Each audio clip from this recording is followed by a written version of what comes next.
Okay, I know, it's been a while since my last YouTube. But here I am, back again with another solo travel for you with Zoe on the road. Except this time, I wasn't on the road. I was on a plane, and then a boat. Oh, and then on the road again, but just not in a van this time. So come with me at 5 months pregnant to Lofoten, Norway. Wait, hold on, rewind. Did I just say 5 months pregnant? If you follow my other socials, you've probably cottoned onto this by now, but I guess this will serve as my announcement to YouTube. Well, thank you, you're too kind. I won't lie to you, this pregnancy hasn't been easy. I've been suffering badly from hypermesis, and as well as just the general stress of, oh my god, I'm having a baby, it was time to get away. Lofoten has always been up there with my dream destinations. However, I always viewed it as somewhere really expensive to get to. I'm not sure why. When I actually looked, it wasn't that bad. I think I caught a flight from Heathrow to Oslo and then a connecting flight to Bodo.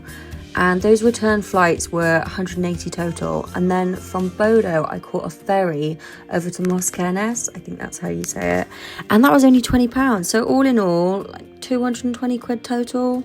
Now, if you're wondering what the relevance of these video clips has to my trip, well, being as I just told you the savings I made on getting there, I ended up having a day in Bodo, just doing a little bit of shopping. My favourite kind as well, charity shopping. Not only do I get to buy things, but it's for a good cause. So who's going to stop me? Well, one person did, in fact, stop me, a local who assumed I worked at the shop because of the sheer quantity of clothes I had in my bag. Oops. If you're looking to buy good hiking gear, I would say go to Norway. Honestly, I love buying hiking gear as much as the next person, but the amount of gear that I got in this charity shop for the amount of money that I spent was insane. I won't lie to you, I did end up having to pay for extra baggage on the way home. Oops again. Now, being pregnant and traveling is no easy feat. You do get very tired. So I was very pleased to find a hotel so close to the airport for that first night. I stayed in the Comfort Hotel at Bodo, and it really was comfortable, to be honest, and the breakfast was amazing. So yeah, that's my recommendation if you're planning to catch the ferry from Bodo to Moskenes. After a good night's sleep and a day of shopping followed by some scrumptious food, it was time to catch the ferry. This is not just any ferry, and that's not to say the boat itself is something special, but wait for it. Now that is not a view you see every day on a regular ferry crossing. I was even gifted with the most beautiful sunset on my way over. Pinch me, I'm dreaming. I think the ferry crossing took around 3 hours total. And I could lie to you and tell you it was extremely comfortable, but I'm not going to because, yeah, I was sick for most of it. But I'm sure if you're not pregnant, you won't be, and you'll get to enjoy it in all of its glory. I arrived at Moskenes ferry terminal around 8 or 9 o'clock, and now it was time for my first proper challenge. Driving on the right side of the road. And if you've seen Lofoten's roads, plus ice and snow, and it being my first time, I've got to say I was pretty proud of myself. And it was actually far easier than I could have hoped. Anyway, on to next morning. Okay, yep, I treated myself this time. This was a fancy schmancy Airbnb. You know that scene in The Holiday where Iris wakes up in LA? Well, this was my version of The Holiday. I even got the electric blinds. It was crazy. But what a view. Oh my God. I don't think I'll ever forget this first morning. I was just in awe. This Airbnb was in Rain, and I highly recommend visiting here if you plan to go to Lofoten because, wow, look at the view again. Look at it. Oh my goodness. Now, I'm not normally one to relax on holidays. I like to get out there. I like to do stuff. But for some reason, people keep telling me to take it easy. And you know what? I thought for once, I'm going to listen. And though it felt wrong to do nothing, how sweet it was to do nothing in this landscape.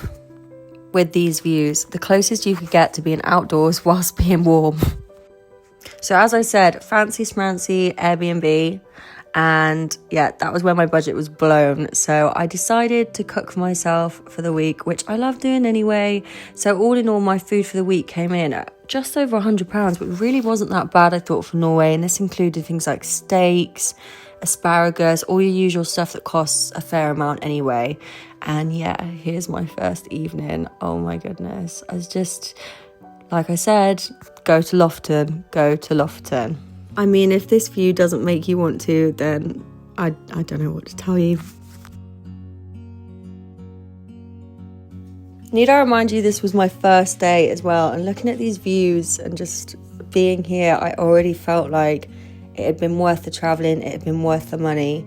So this was me settling in for the evening. I of course decided to watch the holiday in the spirit of how I was feeling. And then I began to wonder, could I squeeze in something extra special this night? Should I check out the Aurora app? And yeah, lo and behold, it said the index was high.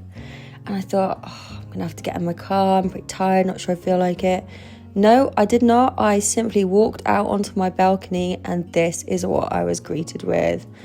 Are you kidding me? What a perfect way to end my first day. And you're damn straight, I slept so well that night. Which was perfect because the next day I decided to take myself on a little adventure. Now, I've been gearing up to tell the world about my pregnancy for a while.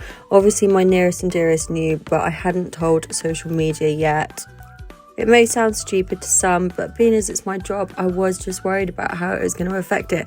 So I decided to make the post and then put my phone on Do Not Disturb and head to the mountains. I did buy some yak tracks for this trip, however, they weren't really that needed. I mean, I was being cautious, obviously not wanting to slip or fall at all. But as you can see, it was sort of a scattering of snow and ice for this little trek. So today I was looking for the Savagen waterfall, I believe that's how you say it. It was about 20 minutes from Rain, and you can find the Savagen waterfall on the Moonkabu Trail. I think, again, that's how you say it. I'm not sure on the pronunciation. So it was actually March when I went to Lofoten, and though it was beautiful, I would say that if you're wanting to do a lot of hiking, which is kind of what I wanted to do, I wouldn't necessarily recommend going in March because a lot of the trails are shut off due to the snowfall and the ice. For me, it worked out okay because, as it turned out, I wasn't able to do that much hiking anyway. Luckily for me, this little hike was accessible and was just about the right sort of difficulty that I could manage at the time, considering how little food I'd been eating over the last few months and just my overall fitness levels taking a bit of a hit. There was a definite path at the beginning of this hike, but I think it either evaded me after a while or I just decided to sack it off. I can't quite remember, but either way, this is me sort of reaching the first little falls, cascade, whatever you want to call it. But in the distance, I spotted another waterfall, which of course I wanted to take a closer look at. So I found whatever way I could to get to it. Involved a lot of slipping and sliding and just general trekking through sort of heather and heathland. It paid off though, as it always does. This is me having a well-deserved rest next to a frozen lake and the waterfall. It looked amazing, but this was the closest I was going to get, unfortunately. Now, what was that I'd said about resting the day before? No, you can't remember either? Neither can I. So straight after that walk, I decided to drive to another beach, which was about, I think, 45 minutes away. I would literally stop on this trip every 20 minutes to just pull over, get out the car and be like, wow, that view. I need a picture, I need a video, I need to absorb and just take this in. Another thing I haven't mentioned yet is the sheer volume of wildlife that you find on Lofoten. It is amazing. I think if you go in the summer, definitely do a wildlife tour. Again, it wasn't possible for me. I would have just been as sick as a dog on a boat. So yeah, that last clip, by the way, was of a sea eagle. So this is the spectacular Roaring Beach. Having moved from Cornwall to Wales, I've seen some spectacular beaches, but I have to say, I think this one tops them all. The colour of the water, the light on the mountains, all mental images I've saved to recreate and possibly paint at a later date. This was then the drive back through the surrounding Fredvang and Ramberg areas. I arrived back in rain just in time for sunset, and noticed there seemed to be a fair amount of tourists hiking just up behind my Airbnb. So I decided to follow them, do the same, and this was what I was met with. It's moments like this that make me truly grateful to be alive, and as I sat here soaking it all in, I suddenly realised just how lucky I am that I get to show this beautiful world to a brand new life. What an amazingly beautiful planet we get to experience. Hello! Today we are going to a Norwegian fishing museum. It is super stormy outside. Hopefully you can see that. So yeah, it's indoor activities today. Let's go. The fishing museum was situated in Solvagen, and I would definitely recommend going if you have a sort of down day or it's stormy or you just want to learn about Lofoten and its history. I particularly enjoyed all of the fish skulls hanging everywhere. I don't know, there was something very Viking about it all, although I will say it did smell, but what can you expect from a fishing museum? Personally, I enjoy a bit of history, and I particularly enjoyed learning about the dragon, which is said to be a headless man that almost lures you to your death or predicts your death if you are out fishing. So if you don't know about that, look into it. Very interesting. On the way home, I glimpsed another waterfall in my mirrors, and obviously I had to get out and check this out. This was literally just on the side of the road, coming back from the fishing museum to rain. I don't know if you remember me saying that the snow and ice was beginning to melt, but that was about to change as we were hit with a sort of 2-3 day snowstorm. I wasn't complaining though. Having paid a decent amount for this Airbnb, it was actually kind of nice to be forced to enjoy it rather than, as I said, getting out and doing as much as I can all the time. Oh, there's a fresh covering of snow today and everywhere just looks beautiful. I'm headed to the Viking Museum, which should be a lot of fun, and then to a beach that's about 20 minutes from there, which also looks beautiful. The Viking Museum was situated in Borg, and that was about an hour's drive from Rain, but driving in Lofoten is just so beautiful that it's actually part of the experience. An hour journey will turn into a 2-hour journey quite quickly with all of the stops you'll make along the way. The fresh snowfall definitely made things a lot chillier, and I was very grateful for all of the hiking gear I'd bought earlier on. Now, I know, the series Vikings is not necessarily an accurate representation of how Vikings actually lived, but it's what got me enthused about them in the first place, and I was so excited to go and see an accurate depiction of just how they did in fact live. So I'm going to invite you now to take a little look around with me. The Lofoten Viking Museum actually boasts the world's largest longhouse reconstruction. With a fire burning in the main hall, pelt coats everywhere, and the opportunity to learn about crafts from the day, it paints a vivid and accurate picture of what life was really like for the Vikings. Now, of course, this wasn't enough for one day, so I had to make one more stop on the way home, because this was my view on the approach to Hawkland Beach. It just, wow. It looks like it's how I would imagine heaven to look like. If you were to visit Lofoten in the summer months, I would say put this beach down as a must, because there's also a huge glass-fronted cafe, which didn't happen to be open, unfortunately, when I was there. I mean, the conditions meant that there was about 1 or 2 people on the whole beach. So you can't really blame them.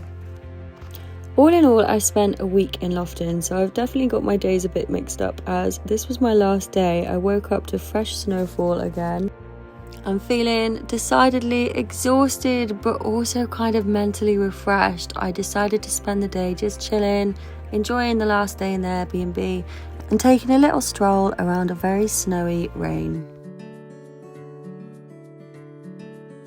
So I've come out for a walk because I have just been relaxing today, and by relaxing I mean eating an entire pack of chocolate chip cookies. So yeah, I thought it was best to come out for a walk. Basically so I can justify eating more food. But what a place to go for a walk. I've honestly never been somewhere so beautiful. I don't think I can turn around the front camera to show you, but I'm going to take a picture or a video because it's like crazy. It's crystal clear waters and just the most amazing mountains. Like I said before, I did think I was actually coming here in springtime, so well, our spring, so the melt, so I thought it would be more green and blue, and the waters, just, I saw the pictures and they're amazing, but with the snow they're still crystal clear. And so concludes my trip to Lofoten at 5 months pregnant. It was amazing and I genuinely cannot wait to return. I'd probably come back in spring next time, I think, just to be able to get all of those hikes in and see that sort of blue-green contrast that you see in all the photos and videos. But I'm so glad I saw it in the snow. It was absolutely beautiful. And yeah, I'll be back with a little one next time. As always, if you like this video, be sure to like and subscribe. Thanks for watching.